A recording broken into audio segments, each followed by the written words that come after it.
Driving ലൈസൻസുമായി ബന്ധപ്പെട്ട ചട്ടങ്ങളിൽ പുതിയ ഭേദഗതികൾ നിലവിൽ വന്നിരിക്കുകയാണ്. കുവൈത്ത് പ്രഥമ ഉപപ്രധാനമന്ത്രിയും പ്രതിരോധ ആഭ്യന്തരമന്ത്രിയുമായ Sheikh Fahad Yusuf Saud Al സബാഹാണ് traffic നിയമത്തിന്റെ എക്സിക്യൂട്ടീവ് നിയന്ത്രണങ്ങളുമായി ബന്ധപ്പെട്ട മന്ത്രിതല പ്രമേയം നമ്പർ 81/1976 വ്യവസ്ഥകൾ കാര്യമായ ഭേദഗതികൾ പ്രഖ്യാപിച്ചിരിക്കുന്നത്. ഈ തീരുമാനം കുവൈത്തിലെ ഡ്രൈവിംഗ് ലൈസൻസുകളുടെയും വാഹന പരിശോധനകളുടെയും നിയന്ത്രണ ചട്ടക്കൂടിൽ കാര്യമായ മാറ്റങ്ങൾ ഉണ്ടാക്കുമെന്നാണ് പ്രതീക്ഷിക്കുന്നത്.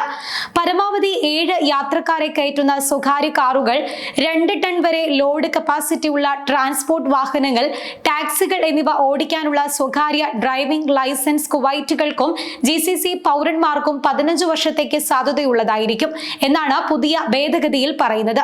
കുവൈത്ത് പൗരന്മാർ അല്ലാത്തവർക്ക് 3 വർഷമായിരിക്കും ലൈസൻസിന്റെ സാധുത. അതേസമയം ഗോത്രവർഗ വിഭാഗക്കാരായ ബദവികൾക്ക് ലൈസൻസ് കാലാവധി അവരുടെ സുരക്ഷാ കാർഡിന്റെ സാധുതയെ ആശ്രയിച്ചായിരിക്കുമെന്നും ലൈസൻസുമായി ബന്ധപ്പെട്ട ചട്ടങ്ങളിൽ പറയുന്നുണ്ട്.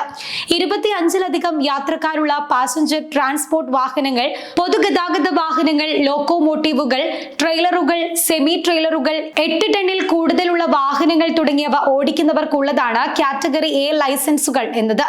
കുവൈത്ത് പൗരന്മാർക്കും GCC പൗരന്മാർക്കും 10 വർഷമായിരിക്കും ഇതിന്റെ കാലാവധി. വിദേശികൾക്ക് ലൈസൻസ് 3 വർഷത്തേക്ക് സാധുതയുള്ളതാണ്. 7 മുതൽ 25 വരെ യാത്രക്കാരുള്ള പാസഞ്ചർ ട്രാൻസ്പോർട്ട് വാഹനങ്ങൾ, പൊതുഗതാഗത വാഹനങ്ങൾ, 2 മുതൽ 8 ടൺ വരെ ശേഷിയുള്ള ട്രാൻസ്പോർട്ട് വാഹനങ്ങൾ എന്നിവ ഓടിക്കുന്നവർക്കുള്ളതാണ് കാറ്റഗറി B ലൈസൻസ്. ഇതിന്റെ കാലയളവും കാറ്റഗറി Aയിൽ ഇതിന് സമാനമാണ്. എന്നാൽ general driving licence category B ഉള്ളവർക്ക് കാറ്റഗറി A വിഭാഗത്തിന് കീഴിൽ പ്രത്യേകമായി വരുന്ന വാഹനങ്ങൾ ഓടിക്കാൻ അനുവാദമുണ്ടാകില്ല. പുതിയ ഭേദഗതികൾക്ക് മുൻപ് നൽകിയ ലൈസൻസുകൾ അവയുടെ യഥാർത്ഥ കാലഹരണ തീയതി വരെ സാധുതയുള്ളതായിരിക്കുമെന്നും അധികൃതർ അറിയിച്ചിട്ടുണ്ട്.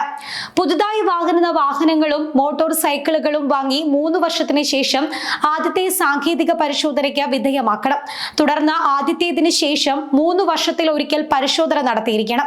സ്വകാര്യ ഗതാഗത വാഹനങ്ങൾ ആദ്യ പരിശോധന കഴിഞ്ഞ് 3 വർഷത്തിന് ശേഷമാണ് തുടർ പരിശോധന നടത്തേണ്ടത്. നേരത്തെ ഇത് 2 വർഷത്തെ ഇടവേളയിൽ നടത്തണമെന്നായിരുന്നു വ്യവസ്ഥയുണ്ടായിരുന്നത്.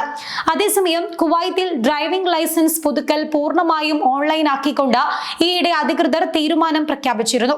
കുവൈത്ത് മൊബൈൽ ID ആപ്പ് വഴി ആവശ്യമായ നടപടിക്രമങ്ങൾ പൂർത്തിയാക്കാനും പുതുക്കിയ ലൈസൻസ് ഡിജിറ്റലായി ആക്സസ് ചെയ്യാനും എളുപ്പത്തിൽ സാധിക്കുന്നതാണ് പുതിയ സംവിധാനം. ഇതുവഴി ഡ്രൈവിംഗ് ലൈസൻസിന്റെ ഡിജിറ്റൽ കോപ്പിയാണ് ലഭിക്കുക. ഡ്രൈവിംഗ് ലൈസൻസ് കാലാവധി തീരുന്നതിന് 4 മാസം മുൻപ് വരെ പുതുക്കാവുന്നതാണെങ്കിലും പുതുക്കിയ തീയതി മുതൽ 1 വർഷത്തേക്ക് മാത്രമേ കാലാവധി ഉണ്ടാകൂ എന്നുള്ളതായിരുന്നു നേരത്തെ അറിയിച്ചിരുന്നത്. എന്നാൽ പുതിയ തീരുമാനം നിലവിൽ വന്ന സ്ഥിതിക്ക് മൊബൈൽ ആപ്പിലും മാറ്റം വരും. അതിനിടെ കുവൈത്തിലെ ഗാർഹിക ജോലിക്കാരായ ഡ്രൈവർമാർക്ക് ഇനി മുതൽ സഹൽ ആപ്പ് വഴി ഡ്രൈവിംഗ് ലൈസൻസ് ആക്സസ് ചെയ്യാൻ അധികൃതർ സൗകര്യമൊരുക്കുകയും ചെയ്തിരുന്നു. ഇതോടെ പുതിയ ഡ്രൈവിംഗ് ലൈസൻസ് അപേക്ഷകൾ പുതുക്കുവാനും അപേക്ഷയുടെ നില ട്രാക്ക് ചെയ്യാനും സഹൽ ആപ്പ് വഴി സാധിക്കുന്നതാണ്.